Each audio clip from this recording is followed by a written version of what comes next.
we go. Ah, yes. What's going on, Tom? I feel like you were just here. I feel like I've been here all weekend. Hello, my friends. Do you still have questions? One.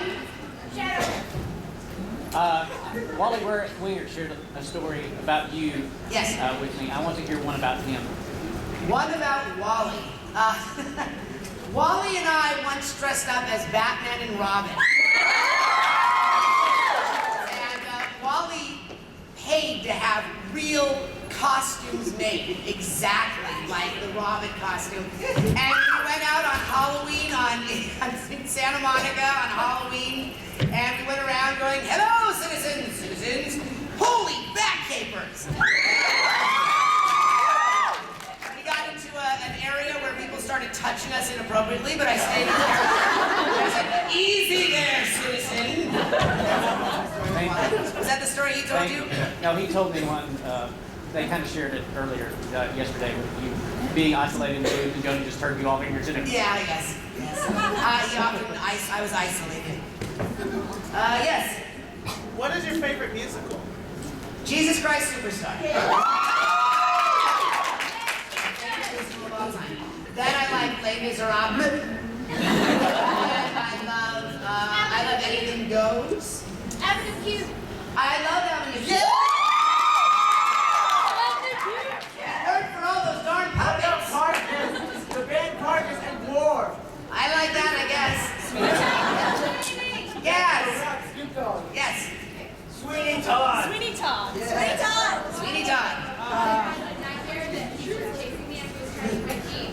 Has that ever happened to you? You've had any nightmares like that? No, you know what? It's funny is, I don't know if you've ever experienced this, but if you spend like a concentrated amount of time doing something, like a job that you have to get up and go to every day, or school or whatever, you start to dream about it. You dream about the room you were in all day. That sort of thing happens to you. But other than that, no, because you know, when we're recording, we're not seeing the animation. Then we see the shows. But I do have nightmares about Ricky yelling in my ear. Yes. Yes. I asked this question to Andy. He said I should ask it to you too. I know you guys stick to the script pretty well, but I was wondering if there are any lines you improvise, and if so. Yeah, we improvise a lot, actually. I mean, we have to stick to the script so we don't completely digress from the story. But, you know, where we usually really do a lot of improvising is the ADR sessions after the show comes out. And there's areas where we do something funny then. And we make it up. Okay, admittedly, this is a really, really silly, self-absorbed question, but now that you know what Xander is, did your respect for the fan base just kind of drop a little bit? No, I just do not acknowledge it. Thank you for your question. I know there are a lot of people who like to insinuate that there is a relationship between Sim and Div. I think they're more frenemies. But do you think I hate Div. But do you think the point of this series, since Gaz hates Div and the world, since Zim wants to take over the world and hates Div as well, do you think you ever ask Gaz to be his love pig? Div? I mean, Div. You're asking me, I believe, about Zagar, right? No, because I love Tap. Or Tap is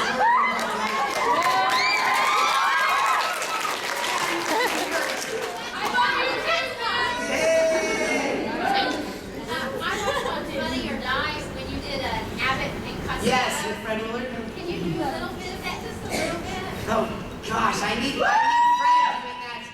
That's what I'm asking. You got a first base? Who's on first base? Oh, that's what I'm asking you. But I can't do the other naughty words. How did you start into voice acting, and then how do you actually determine how you're voicing us down for that role? You know, I'm actually asked this a lot about who are my idols and mentors. And if you guys have seen, has anyone seen my new website? I launched it a couple of days ago. www.richardhorvitz.com. My homepage! Yay! You guys there. start out to do voiceover. I knew nothing about voiceover. A lot of the other artists I work with, who I'm big fans of, they really are animation experts. Like my friend Bob Bergen, he's a huge fan of Mel Blanc and June Foray, and I love all of those people.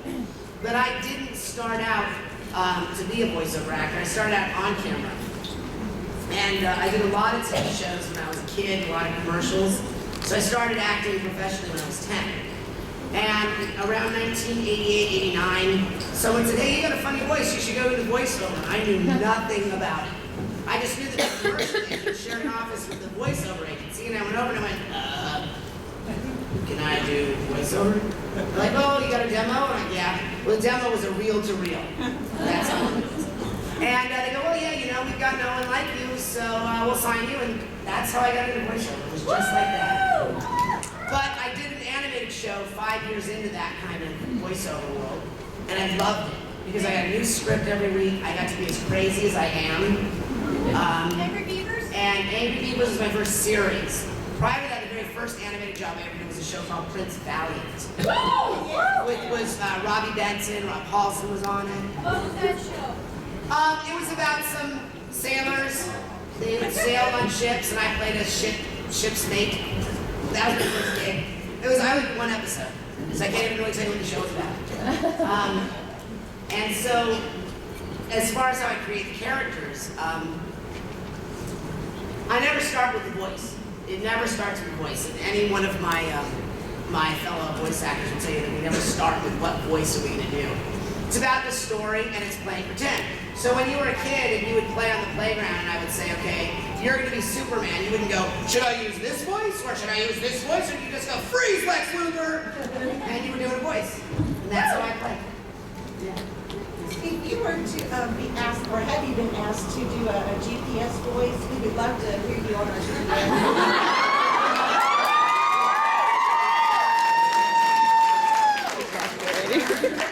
Calculating. No, stupid. What do you mean I'm not saying the street names? Are you an idiot? Can you not count 100 yards? Far back. Far back, you. Yes. Yes. Are you aware that in New Jersey there are trucks that say Zim on them? Yes, but they're not Zim trucks. They're a company Zim, right? Yeah. Yes, I pay no attention to them. They're not invaders in. Yes, gas. Or no, are you Tap? Yes. Tap, yes, Tap. I have two questions about the Batman and Robin costumes. Uh-huh. What era of Batman and Robin? The original 60s, the best ever. Oh, I knew where Batman talked like this. Robin. Did you guys see the Batman movie, 1966? Yes. Best Batman movie ever. Sometimes you just can't get rid of a bomb. Some days you just can't get rid of a bomb. And my second question. Yes. What do you think of musicals that are turned into movies for the most part? What do you think? I'm more of a fan of musicals turned into movies than I am of movies turned into musicals. Woo-woo! All right. Some of it, well, Grease was a great movie and it was a great musical, so that's a good one. There have been, well, but you know what? Beauty and the Beast as a movie was great, and then they did it on Broadway, and that was pretty good. Mary Poppins said, you know what? I don't know. Just sing a song, waving back there, far back. Yes, you.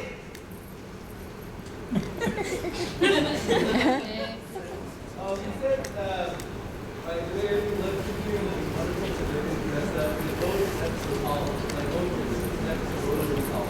There's an episode that's called, it would be Sim in the Fishbowl. Yes.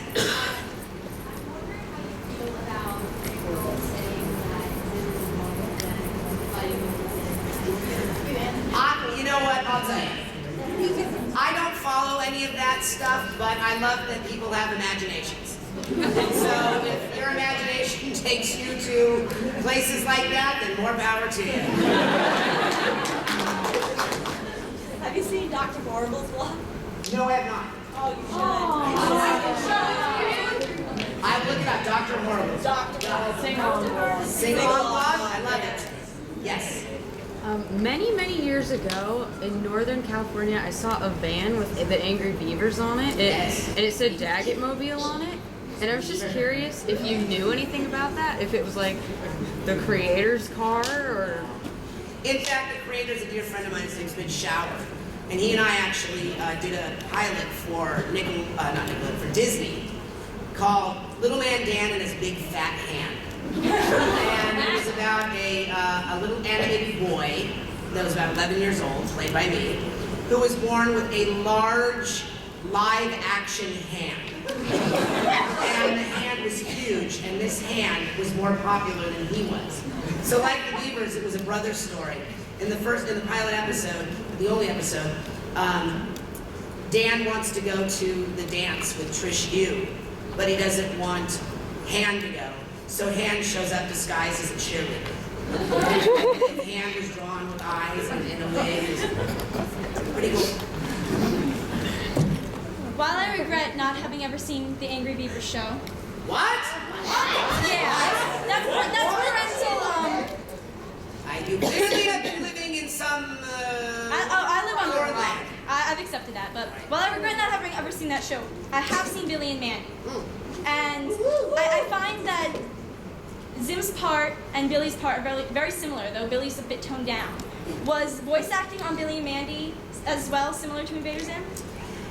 You know, voice acting in every job I do is kind of similar to me because I like to just disappear. I like to have fun, and I like to laugh. If you haven't noticed that, I love to laugh. Anyone notice that? So laughing is like my joy in life, and that's what my sessions are usually like. Billy, if you watch the pilot episode, Billy wasn't as stupid as he became. In the first episode, he's like, "Hey man, how's it going? I like your positions, boy. Hold on there, man. Hey, you're a good." But by the time it was over, it was like,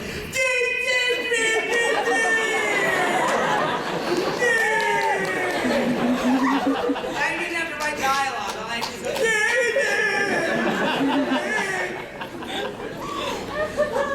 yes, Sonic. All right, Shadow, what? I have 3 day-old questions. 1, do you like Family Guy? Love Family Guy. 2, you see the show Time Warp Trio? Is it cheaper bucket? Yes, I did see Time Warp Trio. It was on, was it on Cartoon Network? Discovery Kids. Discovery Kids, yes. Don't you think Sam looks like Jim? I did not notice that, but I believe you. There were some funny issues. The show is very violent, and actually has some pretty sex scenes. And the third? Do you think that would be a good child voice actor? And how do I get into the business? I don't know. I don't know. If you want to be a voice actor, you've got to take acting lessons. So people think that voice acting is not acting, and it is. It's what it's all about. So you would take acting lessons, you would take improv lessons, and you would do some research as to, Will you help me find an agent, Sam? Oh, I don't know if I can do that, but thank you for playing. Yes. When you're in the car driving by yourself, does Santa never come out? No, but sometimes bad signs with my hands come out.